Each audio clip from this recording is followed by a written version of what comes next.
అందరికీ నమస్కారం. నేను మీ రాధా మనోహర్, రీజనింగ్ ఫ్యాకల్టీ, భారతీయ స్టడీ సర్కిల్, హైదరాబాద్. సో మనం క్విజ్లో భాగంగా ఇప్పుడు 13వ క్విజ్లో ఉన్నామండి. సో నెంబర్ సిరీస్కి సంబంధించింది. సో ఈ క్విజ్ని మనం ఈరోజు చూద్దాం. ఫస్ట్ క్వశ్చన్ ఏమి ఇచ్చాడంటే, find the next term in the series. Find the next term in the series. ఒక సిరీస్ ఇచ్చాడు, దాంట్లో నెక్స్ట్ టర్మ్ అనేది కనుక్కోమంటున్నాడు. సో ఈ సిరీస్ని జాగ్రత్తగా అబ్జర్వ్ చేసినట్లయితే, సో ఈ ఫస్ట్ నుంచి సెకండ్ డిజిట్కి ఉన్న రిలేషన్ ఏంటో చూసుకుంటే మనకి వచ్చే అవకాశం ఉందని చూద్దాం. ఈ ఫస్ట్ వన్ని ఈ రెండింటిని మనం కంపేర్ చేస్తే, ఈ ఫస్ట్ ప్లేస్లో ఉన్నటువంటి రెండు ఏదైతే ఉందో థర్డ్ ప్లేస్లోకి వస్తుంది. రిమైనింగ్ అంతా సేమ్ ఉంటుంది. ఫస్ట్ డిజిట్లో, ఫస్ట్ నెంబర్లో ఫస్ట్ ఉన్న రెండు ఏదైతే ఉందో అది 3వ స్థానానికి వస్తుంది. సో ప్యాటర్న్ ఫాలో అవుతుందో లేదో చూద్దాం. సో ఇక్కడ ఉన్నటువంటి 4 దీంట్లో థర్డ్ ప్లేస్కి వచ్చింది. మరి ఇక్కడ ఉన్నటువంటి 7 థర్డ్ ప్లేస్కి వచ్చింది. అదేవిధంగా చూసినట్లయితే రిమైనింగ్ నెంబర్ ఏమైనా మారిందా అంటే, రిమైనింగ్ నెంబర్ ఏమీ మారలేదు, సేమ్ టు సేమ్ ఉంది చూడండి ఇక్కడ. సో అదేవిధంగా మనం చూస్తే ఈ ఫస్ట్ నెంబర్ అనేది థర్డ్ ప్లేస్లోకి రావాలి. ఈ 2 అనేది ఏదైతే ఉందో థర్డ్ ప్లేస్లో ఉండాలి. ఈ థర్డ్ ప్లేస్లో ఉన్నది ఇక్కడ ఒకటి ఉంది, ఇక్కడ ఒకటి ఉంది. సో ఈ రెండిట్లో ఆన్సర్ ఏంటి అంటే, రిమైనింగ్ నెంబర్ మొత్తం సేమ్ ఉండాలి. 4, 7 థర్డ్ ప్లేస్లో 2 రావాలి. 4, 7, 2, 8 రావాలి. 4, 7, 2, 8 బి అనేది ఆన్సర్ అవుతుంది. ఓకేనా? సో ఇచ్చినటువంటి నెంబర్లో మొదటి నెంబర్ ఏదైతే ఉందో దాన్ని థర్డ్ ప్లేస్కి షిఫ్ట్ చేస్తున్నాను అనమాట. సో అది వీడి ఫాలో అయిన ప్యాటర్న్. నెక్స్ట్ క్వశ్చన్ చూద్దాం. Find the next term in the series. సిరీస్లో నెక్స్ట్ టర్మ్ ఏంటి అని చెప్పి అడుగుతున్నాడు అండి. ఒక్కసారి సిరీస్ని జాగ్రత్తగా అబ్జర్వ్ చేసినట్లయితే చూద్దాం. ఇక్కడ 1 ఉంది, ఇక్కడ 3 ఉంది. సో ఈ రెండింటిని ఒకసారి యాడ్ చేయండి. 1 + 3 మధ్యలో నెంబర్ 4 వస్తుందేమో, వచ్చింది కదా. మరి అదేవిధంగా 2 + 5 చివర ఉన్నటువంటి 2 నెంబర్స్ని యాడ్ చేస్తే మధ్యలో నెంబర్ వస్తుంది. 2 + 5 7 వచ్చింది. మరి ఇక్కడ చూసుకున్న 3 + 5 8 వచ్చింది. అదేవిధంగా 4 + 2 6. సో చివరి ఉన్నటువంటి 2 నెంబర్లను కలిపితే మధ్యలో నెంబర్ వస్తుంది. అది మనకి హింట్ అనమాట. సో ఆప్షన్ నుంచి చూద్దాం.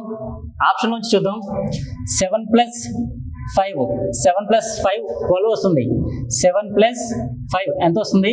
12 వస్తుంది. సో ఇది తప్పు. సో 5 + 4 ఎంత? 9 వస్తుంది. మధ్యలో 9 ఉందా అంటే లేదు, ఇది తప్పు. మరి అదేవిధంగా 4 + 6 ఎంతమ్మా? 10 వస్తుంది. సో మధ్యలో ఏముంది? 5 ఉంది కాబట్టి ఇది కూడా తప్పు. ఇది చూడండి ఒకసారి. 4 + 5 ఎంతమ్మా? 9. మిడిల్లో ఉందా? ఉంది. So your answer is B. చివరి ఉన్నటువంటి 2 నెంబర్స్ను యాడ్ చేస్తే మధ్యలో నెంబర్ వస్తుంది. యువర్ ఆన్సర్ ఈస్ బి అనమాట. Next, find the next term in the series. సిరీస్లో నెక్స్ట్ టర్మ్ ఏంటని చెప్పి అడిగాడు. సో మనం తెలుసుకోవాలంటే వాడు ఏదో ఒక పద్ధతిని ఫాలో అవుతాడు కదా. చూద్దాం వీడు ఏ పద్ధతిని ఫాలో అవుతున్నాడో. సో ఇక్కడ 255, 366, 479, 684 ఇదేమైనా స్క్వేర్సా, క్యూబ్సా, దేనికైనా దగ్గరగా ఉన్నాయని చెప్పి చూసుకుందాం. దేనికి దగ్గరగా లేవు. సో ఒక చిన్న ఆలోచన చేయండి. సో ఇక్కడ 5 ఉంది కదా. 5 స్క్వేర్ ఎంత? 25. 5 స్క్వేర్ 25. మధ్యలో ఉన్న నెంబర్ని స్క్వేర్ చేసి అటు పక్కన ఇటు పక్కన రాస్తున్నాడు. 5 స్క్వేర్ 25, 2 5 ఆ చివర ఈ చివర పెట్టాడు. అదేవిధంగా 6 స్క్వేర్ ఎంతమ్మా? 36. 6 స్క్వేర్ 36. 3ని ముందు, 6ని బ్యాక్ సైడ్ రాయడం జరిగింది. అదేవిధంగా 7 స్క్వేర్ 49, ఇదిగో 49. 8 స్క్వేర్ 64, ఇదిగో 64. సో ఇదే ప్యాటర్న్ని ఫాలో అవుతూ ఆప్షన్ నుంచి మనకేమైనా దొరుకుతామో చూద్దాం ఒకసారి. సో ఇక్కడ చూడండి అమ్మా, ఈ మధ్యలో దాన్ని స్క్వేర్ చేస్తే ఈ 2 నెంబర్స్ రావాలి. 4 స్క్వేర్ ఎంత? 16 వచ్చిందా? లేదు. మరి మధ్యలో ఉన్న నెంబర్ని స్క్వేర్ చేయండి. 8 స్క్వేర్ ఎంత? 64 అయితే ఇలా రావాలి. 6, 8, 4 రావాలి. వచ్చిందా? లేదు. మధ్యలో దాన్ని స్క్వేర్ చేయండి అమ్మా. 3 3 ఎంత? 9. సో ఇది అవ్వదు. దీని ఒకసారి స్క్వేర్ చేయండి. 9 స్క్వేర్ ఎంత? 81. 9 స్క్వేర్ 81. సో 8 ఉంది, 1 ఉంది. So your option is, your answer A అనమాట. సో మధ్యలో ఉన్న నెంబర్ని స్క్వేర్ చేసి అటుపక్క ఇటుపక్క రాస్తున్నాడు. Your answer is A. So next question చూద్దాం. Find the next term in the series. ఇచ్చిన దాంట్లో నెక్స్ట్ టర్మ్ ఏంటి అని చెప్పి అడుగుతున్నాడమ్మా. ఇచ్చిన దాంట్లో నెక్స్ట్ టర్మ్ ఏంటి అని చెప్పి అడుగుతున్నాడు. ఒకసారి చూద్దాం. 27, 53, 34, 25, 29. నెక్స్ట్ నెంబర్ ఎంత అని చెప్పి అడిగాడు. ఒక్కసారి చూడండి. 2 స్క్వేర్ ఎంతమ్మా? 2 స్క్వేర్ 4. 7 స్క్వేర్ ఎంత?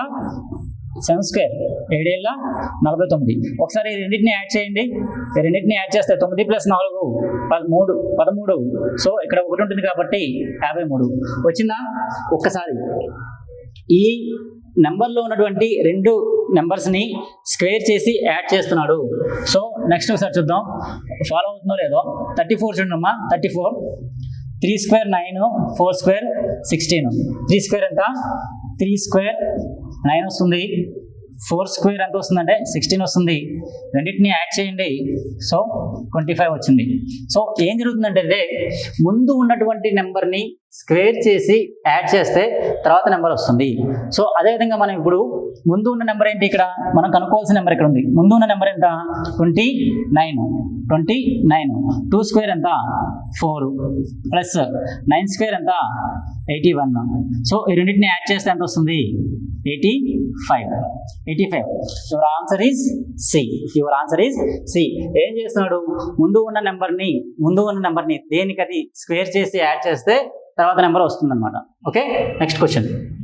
Find the next term in the సిరీస్లో నెక్స్ట్ టర్మ్ ఏంటని చెప్పి అడుగుతున్నాడు. ఒకసారి చూడండి. ఇది చాలా ఇంపార్టెంట్ సిరీస్ అమ్మా. ఎగ్జామ్స్లో చాలా రిపీటెడ్గా వస్తుంది. ఒకసారి చూద్దాం. సో 7 ఇక్కడున్న నెంబర్స్ని మనం అబ్జర్వ్ చేస్తే ఇక్కడ 7, 13, 20, 33, 53, 86 ఉంది. తర్వాత నెంబర్ ఎంత కనుక్కోమంటున్నాడు. సో మనం ఈ సిరీస్ని జాగ్రత్తగా అబ్జర్వ్ చేసినట్లయితే ఫస్ట్ 2 నెంబర్స్ని యాడ్ చేస్తే థర్డ్ నెంబర్ వస్తుంది. ఫస్ట్ 2 నెంబర్స్ని యాడ్ చేస్తే థర్డ్ నెంబర్ వస్తుంది. ఫస్ట్ 2 నెంబర్స్ ఏమున్నాయి ఇక్కడ? 7 + 13 ఎంత? 7 + 13 అంటే 20 వచ్చింది. సో ఒకసారి చూద్దాం. రెండో స్టెప్ కూడా చూద్దాం. సో 7 + 13 20 అయినప్పుడు 13 + 20 ఎంత? 13 + 20 ఎంత అయిందమ్మా? 13 + 20 33 అయ్యింది. సో వాడు ఫాలో అవుతున్న ప్యాటర్న్ మనకు అర్థమైపోయింది కాబట్టి ఇక్కడికి వచ్చేసేయండి. ఈ 2 నెంబర్స్ని యాడ్ చేయండి. 53 + 86 ఎంతమ్మా? ఇక్కడ 9 వచ్చింది. 5 + 8 13. 139 ఉందా అంటే ఫస్ట్ ఆప్షన్ ఈజ్ 139. సో ఈ ప్యాటర్న్ లో వాడు ఏం చేస్తాడంటే ముందు ఉన్నటువంటి 2 నెంబర్లను యాడ్ చేస్తే థర్డ్ నెంబర్ వస్తుంది. అదేవిధంగా మనకి కావాల్సిన నెంబర్కి ముందు ఉన్న 2 నెంబర్లను యాడ్ చేసాం. మనకు కావాల్సిన నెంబర్ 139 వచ్చింది. Your answer is a. Thank you.